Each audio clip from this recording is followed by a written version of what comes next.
Westworld's third season commenced so boldly that seeing it lapse into familiar rhythms only 1 week later is a major disappointment. Characters, locations, and fascinating developments that were introduced over the course of the premiere have been temporarily abandoned in favor of some necessary but tedious exposition. They wouldn't want you questioning the nature of your reality. So they made you believe just like they used to make us believe. But you're not real.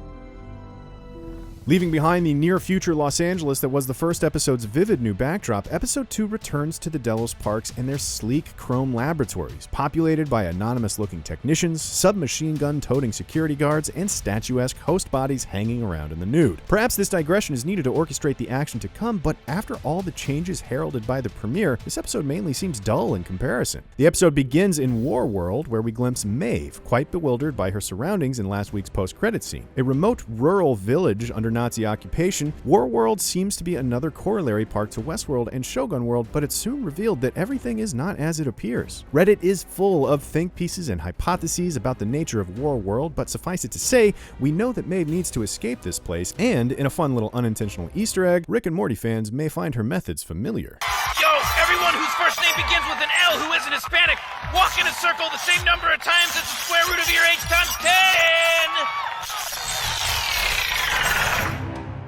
Soon enough, Maeve finds herself in the company of the mysterious Serac, played by the great Vincent Cassel. And we discover in a convenient bit of symmetry that Serac is after Dolores too. Maeve's episode-long adventure ultimately amounts to this exchange with Serac and the mission he asks her to execute: find Dolores and destroy her, which of course sets up the central drama of the season to come very nicely. It's Maeve versus Dolores, host against host, free will against free will. Then there's Bernard, who ventures back to Westworld hoping to locate Maeve because he needs her help to find Dolores, who he wants to prevent from eradicating the entire human race. But his motivations are confusing at best. As a result, Bernard's material in this episode feels aimless and dull.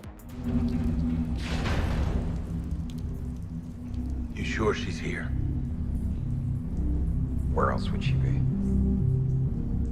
Compared to the exciting new changes heralded by last week's third season premiere, Episode 2 of Westworld feels a lot like wheel spinning and scene setting. The episode does eventually culminate in new directions for old protagonists. Over in Westworld, Bernard embarks on the still confusing quest to conscript Maeve and thwart Dolores, while Maeve herself will no doubt be meeting up with Dolores imminently on Serac's orders. It took some time to move us away from the rubble of former seasons and toward the frontier of the developing action, but the good news is the players are all in position, poised to collide in Los Angeles. And if this is what it takes to follow through on the promise of the premiere, so be it. For more on Westworld, check out our Seasons 1 and 2 recap and our review of the premiere. And as always, subscribe to IGN wherever you like to watch.